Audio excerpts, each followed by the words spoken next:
We've just launched the Full Fat Podcast, where we talk about movies, games, TV, and news. So if you want to catch it, why not log on to Spotify now? The link is in the description below. Family Guy has had some pretty horrendous episodes in the past. Whether it be a baby contracting herpes from his dog in Herpy the Love Saw, or a man trying to marry his own son to steal his inheritance in Fresh Air, it's fair to say that this once great show has spent the last decade scarring viewers with questionable episodes which rely on cheap shock rather than, comedy or storytelling. It's so easy to pick out episodes which are devoid of any humour or substance that it's often hard to remember that this show actually used to be good. Look, I'm not saying that Family Guy has ever been one of the best sitcoms in TV history. It's more akin to a fast-paced sketch show than a traditional sitcom, but there was a time when Family Guy was consistently funny, a time when it felt like the writers had something to say and actually cared about these characters. I've seen lots of episodes get brought up as the day Family Guy jumped the shark, not least the bait-and-switch series 12 episode Life of Brian, which saw Brian Griffin killed in a car accident, supposedly for good, before being resurrected just 2 episodes later. But I think the actual moment that Family Guy died for me was a lot earlier in the show's run, during season 10, when Seth Macfarlane and co dropped an episode so uninspired, so structurally bizarre, and so painfully unfunny that it contains all of the worst symptoms of Family Guy's decline compacted into a single story. I am of course talking about Series 10, Episode 2, Seahorse Seashell Party. Seahorse Seashell Party is the epitome of all that is wrong with Family Guy right now, and whilst I'm not stating that it's the first truly bad episode of the show, I do think that it best illustrates many of the problems that have led the show to become near unwatchable in recent years. This episode is 20 solid minutes of excruciating tedium, and across this video I'm going to be breaking down almost every aspect of this story to try and shed light as to how Family Guy has become one of the worst animated comedies currently on TV. As Family Guy stories go, Seahorse Seashell Party is something of a bottle episode, abandoning the show's usual fast-paced nature to tell a more subdued story about Meg finally standing up to her family. Set during a hurricane, the Griffin family are confined to a house and forced to endure each other's company after their TV area was knocked out. Over the course of the episode, Meg becomes increasingly irritated by her family's appalling treatment of her until she finally snaps and tells them what she really thinks of them, reducing both Lois and Peter to tears. The episode ends with Meg apologising for her behaviour and the family reconciling just in time for the credits. On paper, this doesn't sound all that offensive, but Seahorse Seashell Party's major flaw isn't necessarily its story beats, but rather its decision to try and look inwards and present us with a straight-laced dramatic episode whilst at the same time feeling obligated to include the show's signature cutaway gags and irreverent gross-out humour into the mix. In essence, it is a flawed concept. Let me explain. Far from being a character-driven comedy, Family Guy is more akin to a rapid-fire sketch show in which the characters exist purely as a modicum to deliver jokes and asides. There are very few Family Guy episodes that I can point to which try to tell a genuine story, although a lot of the Brian and Stewie episodes are exceptions to this rule, and the best Family Guy episodes tend to be the ones that operate as high-speed gag machines, where the jokes come thick and fast enough for us to overlook the two-dimensional characteristics of the characters. Unlike The Simpsons, which took careful time to develop its characters over the years and add vulnerability to their surface level characteristics, the Griffins have always been sort of dysfunctional arseholes, a sort of exaggerated version of The Simpsons where, for example, the father figure isn't simply a lazy slob, he's a cruel and vindictive man who cares little for those around him, where the daughter isn't a social outcast because she's precocious, but because she's supposedly repugnant. All of this boils down to the fact that the show has never seemed to care about developing its characters, which makes the decision to air Seahorse Seashell Party, an episode which eschews the show's rapid-fire pace in favour of a character piece, resoundingly odd. As we've previously stated, the episode revolves around a moment of catharsis for Meg as she finally stands up to her family, but the problem with this is that we've seen so little to understand why Meg has tolerated the level of abuse that she has endured for so long, that her outbursts come across as something which is almost wholly surface level. Let's have a look at some of her issues. Chris, you treat me like you hate me, and I don't know why. You say hurtful things to me constantly. Is this coming from my role model mother? The shoplifter, the drug addict, the porn star, the whore who let Gene Simmons and Bill Clinton go to town on her? You are completely selfish and totally irresponsible as a father. Whilst many of these criticisms are valid, Lois and Peter are appalling parents who act selfishly and use Meg as an emotional punching bag. The issue lies simply with the fact that if you watch the show, you already know this. It's clear from watching any episode of the show that Peter and Lois are abysmal parents, so nothing that Meg says is especially revelatory here, but this wouldn't have been an issue were it not for the fact that this episode then decides to do nothing with these criticisms, and instead simply uses them as a dramatic climax to the episode. Imagine if this idea had been set up in the first few minutes, and the rest of the episode focused on Peter and Lois trying to change themselves and take on board Meg's criticisms to try and become better parents. This sort of thing would have worked a lot better as a character-driven episode, as it would have actually given the writers ample opportunity to explore these characters and show a side to them that we haven't seen before.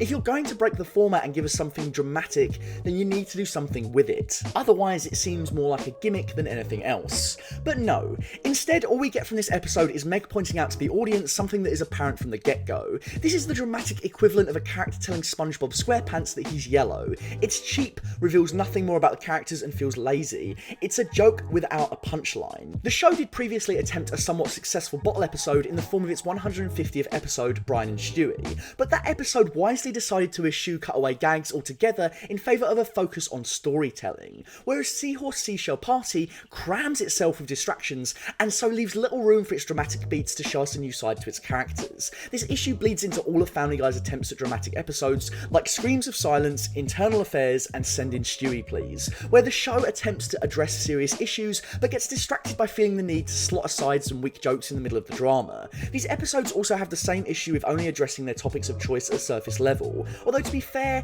thank God Screams of Silence didn't get more of a chance to explore domestic abuse, because that episode's message is horrible. But more on that later. What both of these issues are symptomatic of, however, is a broader issue with the show: weak story structure. Family Guy isn't exactly known for its tight or intricate plotlines, but even by the show's own low standards, Seahorse Seashell Party is woeful. Firstly, let's talk about how long the episode takes to state its theme. Seahorse Seashell Party opens with a news announcement by Tom Tucker telling us that a hurricane has hit Rhode Island before the television abruptly cuts out, meaning that the rest of the episode will focus on the Griffins trying to alleviate their boredom. However, rather than introducing us to the episode's theme from the get-go, that is to show us that Meg is finally going to stand up to her family, the story instead chooses to waste time with long elaborate gags which aren't related to the main plot. In fact, it takes just over 5 minutes before anything vaguely relevant is introduced with a joke that is ripped straight from South Park. Bang, bang! I'm gonna finger bang you, Chris! Finger bang! Bang, bang! Finger bang, bang! Bang, bang, bang! Giving way to the family deciding to bash Meg for no reason. I'm gonna finger bang the two of you at the same time! Bang, bang! Hey, me too! Bang! Oh, no one wants to get finger banged by you, Meg. However, this instance of Meg bashing is quickly sidelined as we are introduced to the episode's B story, Brian tripping on magic mushrooms, but more on that in a bit. This issue of using this bit as a means to introduce the plot is that the family insulting Meg is one of the show's hallmarks. So at this point in the episode, it doesn't come across as something that the story is going to explore, rather just another comic tangent in an episode that has so far had no visible plotting. It's not atypical, it's the norm for the show, so it's unlikely to give you any indication of the direction this episode is going to go in, unless you've literally never seen the show before. This isn't helped by the fact that nearly every single scene is punctuated with an external shot of the Griffin household in the thunderstorm, giving us the impression that we're watching some sort of compilation video rather than a fully fledged story. It is not until 8 minutes into the episode that we get an inkling of what this story is trying to do when, again, we see an instance of Meg bashing. I am sick of all you guys ganging up on me. You guys all think you're so much better than me. This is again cut away from immediately in favour of focusing on the story's secondary plot, Brian hallucinating on magic mushrooms. It's not until just after 11 minutes into the episode that we finally get an indication of where this story is going.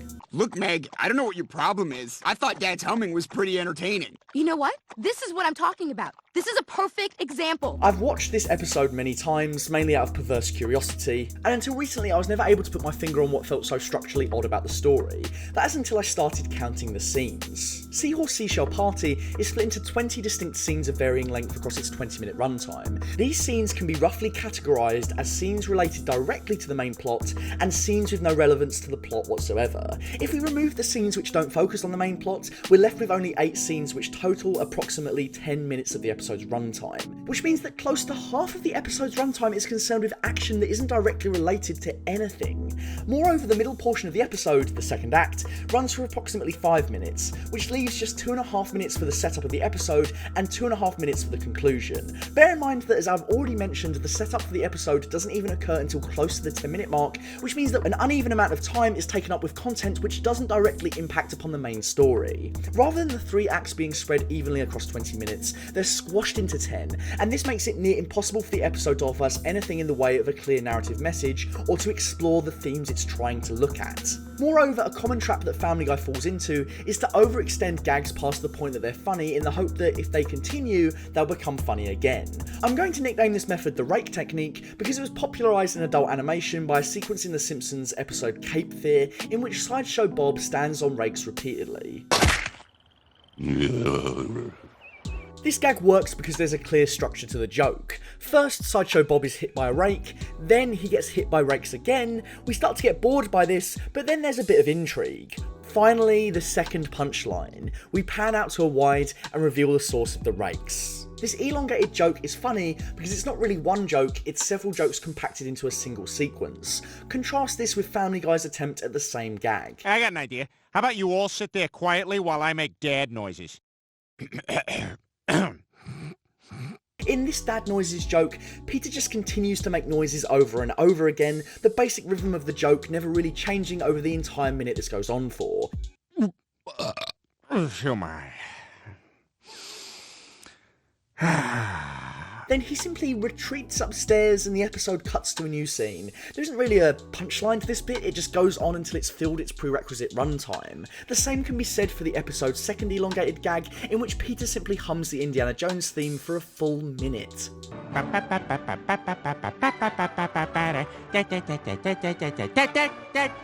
Part of this is to do with the fact that the show feels compelled to cut away from the main dramatic story by reminding us that late period Family Guy's main comedy currency is uninspired gross out humour. Of course, this could in theory be somewhat forgivable if the tangents in the episode were somewhat interesting, but Seahorse Seashell Party has a serious problem in the form of a distracting B-plot. Seahorse Seashell Party focuses upon Brian Griffin as he decides to take magic mushrooms to distract himself from the tedium of having to stay indoors. Brian has a severely bad trip in which he sees all kinds of disturbing imagery before he calms himself down by drinking lots of water. If this sounds interesting, then alas, you'll be disappointed as the episode fails to do anything with this premise, instead just treating us to visual effects galore, which seems to compact every bad trip cliche you've ever seen into one tedious, overly long sequence. This means we're treated to gags involving Brian cutting his ear off, a swarm of angry bees stinging Brian relentlessly, and a tortured version of Peter Griffin being burnt alive and slow roasted on spit. The wheels on the bus go round and round. The issue with this is partly that the two stories don't come together into a coherent whole. This Brian story could take place in literally any other episode and wouldn't impact upon anything, and partly to do with the fact that nothing that happens to Brian actually has any sort of dramatic or comedic payoff. When you break down the B-plot into its basic beats, there's only really 2 acts. Brian decides to take mushrooms, and then because of this, Brian has a bad trip. There's nothing that Brian learns about himself across this process, and other than cutting his own ear off, which Stewie quickly repairs anyway, there's nothing that actually happens to him as a result of his trip. Moreover, the episode has an easy way to tie these two stories together, as Brian is the character who Meg speaks to after she has taken her family to task. So it could have been easy for Brian to impart something he had learnt about himself from his actions across the episode, and use it to give Meg better clarification about her own situation. But sadly, this episode decides to use the B-plot simply to show us some surreal visuals, and so wastes time when it should be focusing upon the dramatic beats of the B story. These kind of needless, drawn out and unfunny distractions prevent this episode from ever really getting to do something with its story, but perhaps this is for the best, as in its final few minutes, Seahorse Seashell Party contains a resolution which perhaps is one of the most toxic in the show's history. There's no escaping it, this episode contains one of the show's biggest and longest running flaws, a story with a terrible message. Family Guy isn't supposed to be a drama, I understand that. I'm not expecting the show to prioritise making a statement about its characters over making us laugh, but the fact that this episode is framed as a serious episode in which to do so means that we have to critique it on what it is trying to say. Family Guy's had some some pretty awful messages in the past, particularly when it comes to relationships. There's been an episode about how cheating is okay as long as your partner is doing it too, one which argues that vigilante justice is the only antidote to domestic abuse, and of course an episode which shows you how incest can be somewhat acceptable as long as the motivation is to bring your family closer together. The message in Seahorse Seashell Party isn't as grotesque as the above examples, but it does epitomise all that is wrong with Family Guy when it tries to tackle controversial issues. It just isn't very good at moralising. As I've stated, the show's middle act sees Meg confront her parents in a scathing attack on their horrific parenting, but the final act of this episode chooses to jettison any idea of character development completely, and for the sake of elastic continuity, offers a complete retcon of what we've just seen to conclude that Meg's treatment isn't just acceptable, it's essential to the preservation of the Griffin family unit. Do you think it's possible that this family can't survive without some sort of lightning rod to absorb all the dysfunction? What kind of a message does this send home to the show's audience? After years of neglect and abuse, Meg finally gets a chance to stand up for herself, only to completely retreat back to a place of abuse by reasoning that it must be her lot in life to put up with this kind of pervasive nastiness. But it's an important piece that maybe it's just my lot in life to provide. And you may think, well, it's always just a joke, but the episode specifically reframes her abuse as something that is serious and needs to be spoken about, so it can't then go out and have it both ways. Moreover, the episode doesn't just do this by providing a hard reset and having Meg apologise to her family, it also has Brian, often used on the show as a voice of reason, tell her that her decision is a sign of maturity. Wow. You know, that's incredibly noble and mature, Meg. Having a character come to this kind of conclusion is one thing, but having it codified within the show as a form of intelligent reasoning, as if Meg's decision is more mature than her decision to stand up for herself, is absolutely toxic. It's the same kind of toxic reasoning that infects episodes like Screams of Silence, Quagmire's Mum, or Turban Cowboy, which are all attempts to tackle controversial issues and then completely fail to stick the landing and undo any groundwork that the show had tried to lay. Although, to be honest, in most of these examples, the initial premise was awful in the first place. As I said at the beginning, Seahorse Seashell Party is the perfect example of all that is wrong with Family Guy in its current form. It attempts to explore the dramatic possibilities of the show without ever committing to saying anything remotely interesting about its characters, and what's more, feels obliged to sideline any dramatic groundwork in favour of an onslaught of tangential, drawn out and painfully unfunny asides. But this episode also remains something of a curate's egg to me, and something that unfortunately I'll continue to revisit if only to keep learning more and more about why this once funny show is a shadow of its former self.